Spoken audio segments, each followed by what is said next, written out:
Hey everyone, it's Stephanie and welcome back to my channel. So today is my first recent reads video of 2022. I'm going to try to be better about this because frankly, I got like 10 videos behind last year and I just declared bankruptcy and just decided to start over this year. So these are my first 10 books that I read this year, and they are all cozy mysteries. It's been a very cozy January. So book one is Silence of the Flans by Laura Bradford. This is book 2 in the Emergency Dessert Squad mystery series. Our main character, Winnie Johnson, inherited an ambulance from a friend who died, and she has turned this ambulance into an emergency dessert transportation vehicle. So in this one, she offers an extra credit opportunity to a student, and the student's first delivery results in a student journalist being poisoned. And Winnie has to get involved to try to clear her business's name and help her young protege. Overall, the series is really cute. It's really fun. I gave it 3 stars. Book 2 is Wreathing Havoc by Julia Henry. This is book 4 in the Garden Squad mystery series. In this one, it's set in Goose Bush, Massachusetts. We follow retiree Lily Jane. And in this one, the beloved theater owner, Leon Tompkin, dies unexpectedly. And the memorial has a mini reunion of the Goose Bush players, including Hollywood star Jeremy Nolan, who ends up dead. Lily and her garden squad get involved in the murder investigation to clear the name of Scooter McGee, who is a dedicated theater volunteer.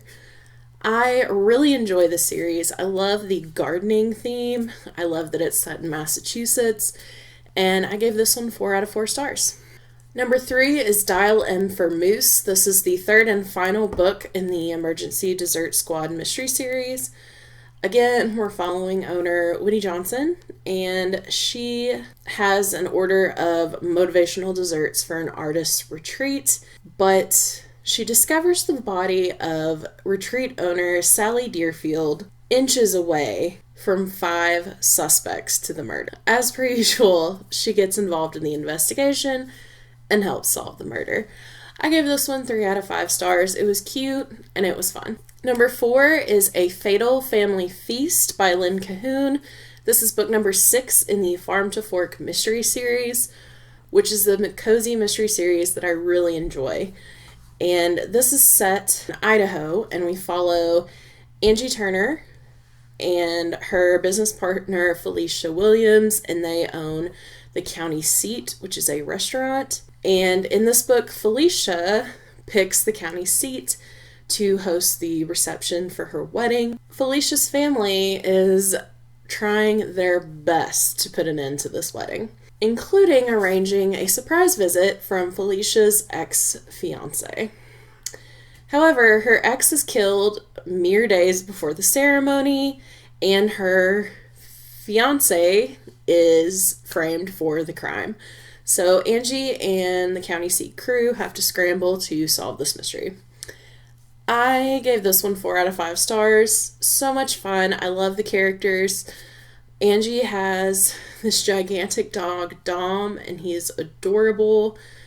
I just cannot recommend this series enough. Number 5 is Beating the Rap by Julianne Lindsay. This is book 3 in the Bonnie and Clyde mystery series, which I absolutely love. So we follow Bonnie Balfour and her cat Clyde, and this is set in Bliss, Georgia.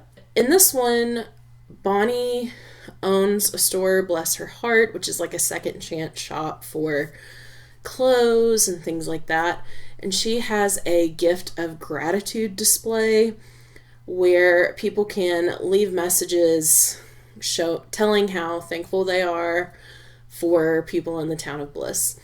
However, someone is leaving some complaining messages instead, and they're all about Bonnie. The person who turns out to have written them turns up dead after Bonnie confronts him about the notes. So Bonnie gets involved because she just cannot let it go, and it gets a little tense. Things happen. We find out a lot about Mason, who is the sheriff/love interest in this cozy mystery. It was really, really good.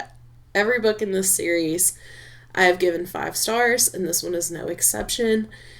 I think it's the perfect blend of cozy mystery, setting, characters, plot, and just a hint of romance that just creates such a fun, realistic cozy mystery. So highly recommend. Number 6 is The Solace of Bay Leaves by Leslie Budowitz. This is book number 5 in the Spy Shop series.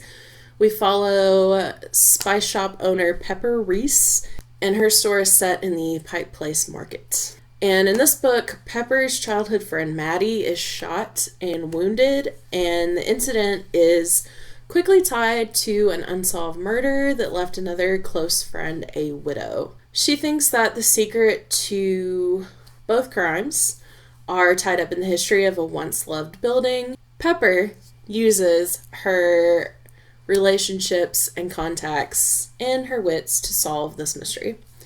I gave this one 4 out of 5 stars. It was really, really fun, and I love the Seattle setting.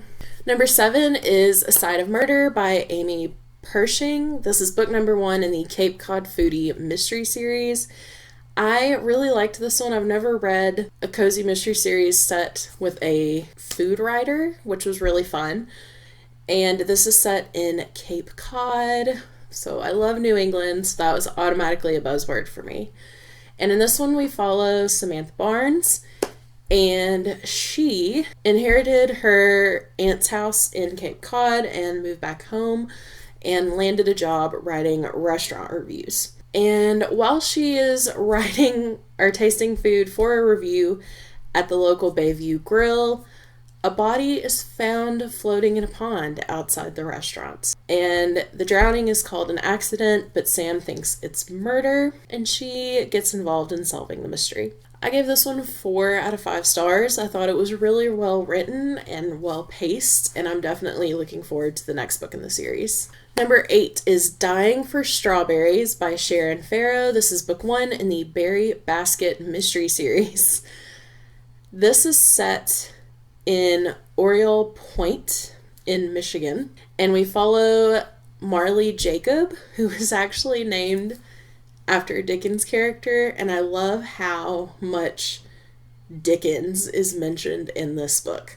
So she runs the Berry Basket, which is a store with everything berry related. The town is preparing for the Strawberry Moon Bash, which is a huge tourist attraction for them. And in this one, her friend Irina disappears. And Irina's husband is a very unliked local businessman who reveals a really big announcement at a town meeting, and not everyone is happy. And then he turns up dead. Marley gets involved because she thinks Irina is mixed up in this. So many things go down in this book. Things from the past, all these plot points come together. It's still cozy, but there's a lot of threads that were really fun to put together, and it all came together very well at the end. I did not guess who the killer was. So I gave this one 4 out of 5 stars, and I will definitely be continuing with the series. Number 9 is Grace Sees Red by Julie Heisey. This is book number 7 in the Manor House series.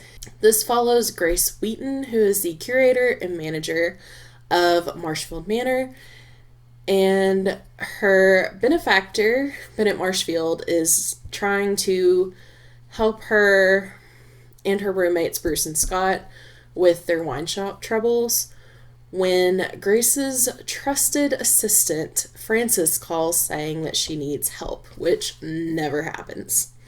When they arrive at the scene, a coroner's van and a police car is parked outside the building, And it turns out Frances has some mysteries and secrets of her own. So she gets involved to clear the name of her assistant. And this one also, if you follow the series, there's a big plot thread that's been going on for the last few books. And this one continues it, and you know it's going... There's just some things that are going to go down, and I really enjoyed it. And I really enjoy this series because even though each book can be read on their own, there is one plot point that's continued for the last few books that you kind of know where it's going to go, but you don't know how it's quite going to end. And I just thought it was really fun to follow. So I gave this one 3.5 stars. And finally, number 10 is Undeadly by Deborah Blake. This is book 2 in the Catskills Pet Rescue Mystery Series. Say that 5 times fast. So this follows Carrie Stewart, and she, in the last book, bought and has been renovating a pet rescue in the Catskills. So in this book, the woman running the big regional dog show calls in sick, and so dog groomer Suze Holden is called in to help take over. It's a little bit too much for her to handle by herself, especially because the president of the kennel club, Olivia, is criticizing her at every turn. So Suze calls in Carrie to help her with this. To add on to all the stress, a local breeder is found dead, and the murder weapon belongs to Suze. So Carrie gets involved to try to clear her friend's name and figure out who committed this heinous crime. And again, it was really, really good. I really love this series. And I love that it is a pet rescue series, and so we get to know all the different animals. It's fantastic. So I gave this one 4 out of 5 stars. So those were the first 10 books I read in 2022. Have you read any of these? If so, please let me know down below. If you want to leave emoji, leave a cat or a dog emoji down below, since animals seem to be a theme in a bunch of these. As always, if you liked this video, make sure to give it a thumbs up and click the subscribe button. Thank you so much for watching, and I will see you guys next time. Bye.